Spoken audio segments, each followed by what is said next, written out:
The Career Tourism Organisation's UK office began its autumn charm offensive in London earlier this month. 120 meeting planners and intermediaries used the event to gain insight into what, for many, is a new destination on the ASEAN scene. It provided an opportunity to understand the extent to which KTO's MICE division is riding the success of Korea's global sporting heritage, including the Seoul Olympics, the FIFA World Cup, and in 2018, Pyeongchang's hosting of the Winter Olympics.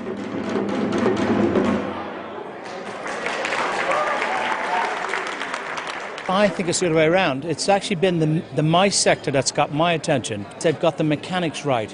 And for me, because I work in the business of sport and my clients are major sports federations or events owners, I need to make sure that they understand that getting people to a place on time is the prerequisite for me.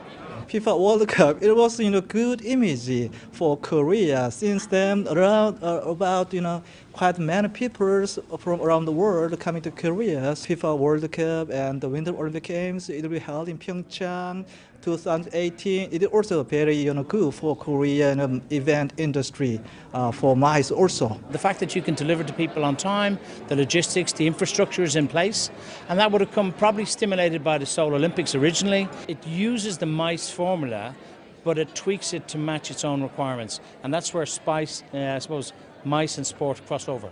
The infrastructure, the compatibility, the synergy with businesses, both heavy industry, commercial, finance, education, is huge in Korea, and there's a great synergy between all of that and Europe. Korea is riding the crest of the knowledge economy wave based on the fact that there's a fantastic spread of convention facilities across the peninsula, and what that means is that we can hit these knowledge areas such as Ulsan with the major shipping manufacturer, range of technologies that companies can feed into.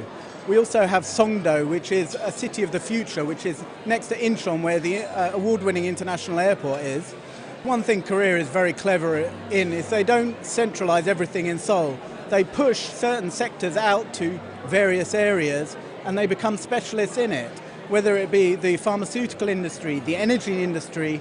We have our specializations dotted around the country, and that spreads economic growth. Korea has got some of the best universities in Asia. The standard of education is incredibly high. So there's certainly a market there, not just from the education sector, but from all of those offshoots.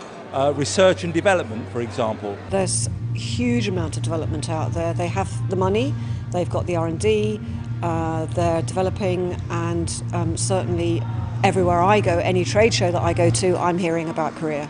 As an association, it's our duty to show our members what's available out there for them.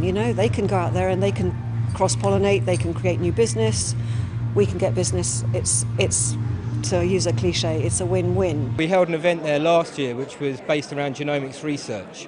Quite a good size event, around about 200 people, a lot of them from the Korean area, Korean nationals.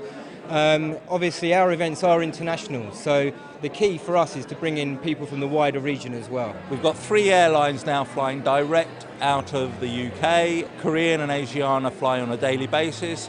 British Airways, they're going now from 5 flights a week to a daily service next year. We've got people like Emirates, Qatar, Finnair, all flying by their hubs, Lufthansa, Air France, KLM. The service into Korea from the UK and from Europe will match anything that's available worldwide. Lawyers are very well travelled. They have been everywhere and they have done everything. And we find our meetings are very well attended when we can take them somewhere new. And Korea, surprisingly, was just a new destination for many lawyers. It has only really recently opened up to the international conference scene. So I would say only about 15% of the lawyers that attended our event there in May had actually been there before. So everything was new for them. The whole country was new for them.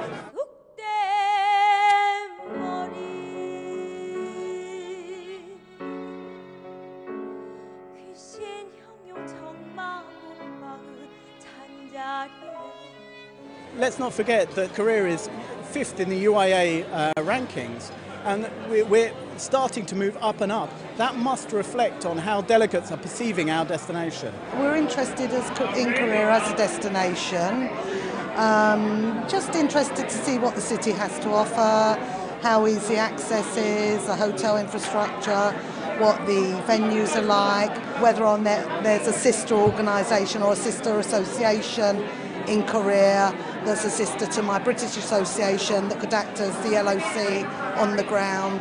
What Korea has been clever in doing is connecting itself with associations, academic institutions from around the world and building this relationship which allows these conferences to come in and establish themselves in Korea because they've already got a relationship there. The Singapores and Hong Kongs of this world are the well-trodden path. Many delegates are now looking for a different destination.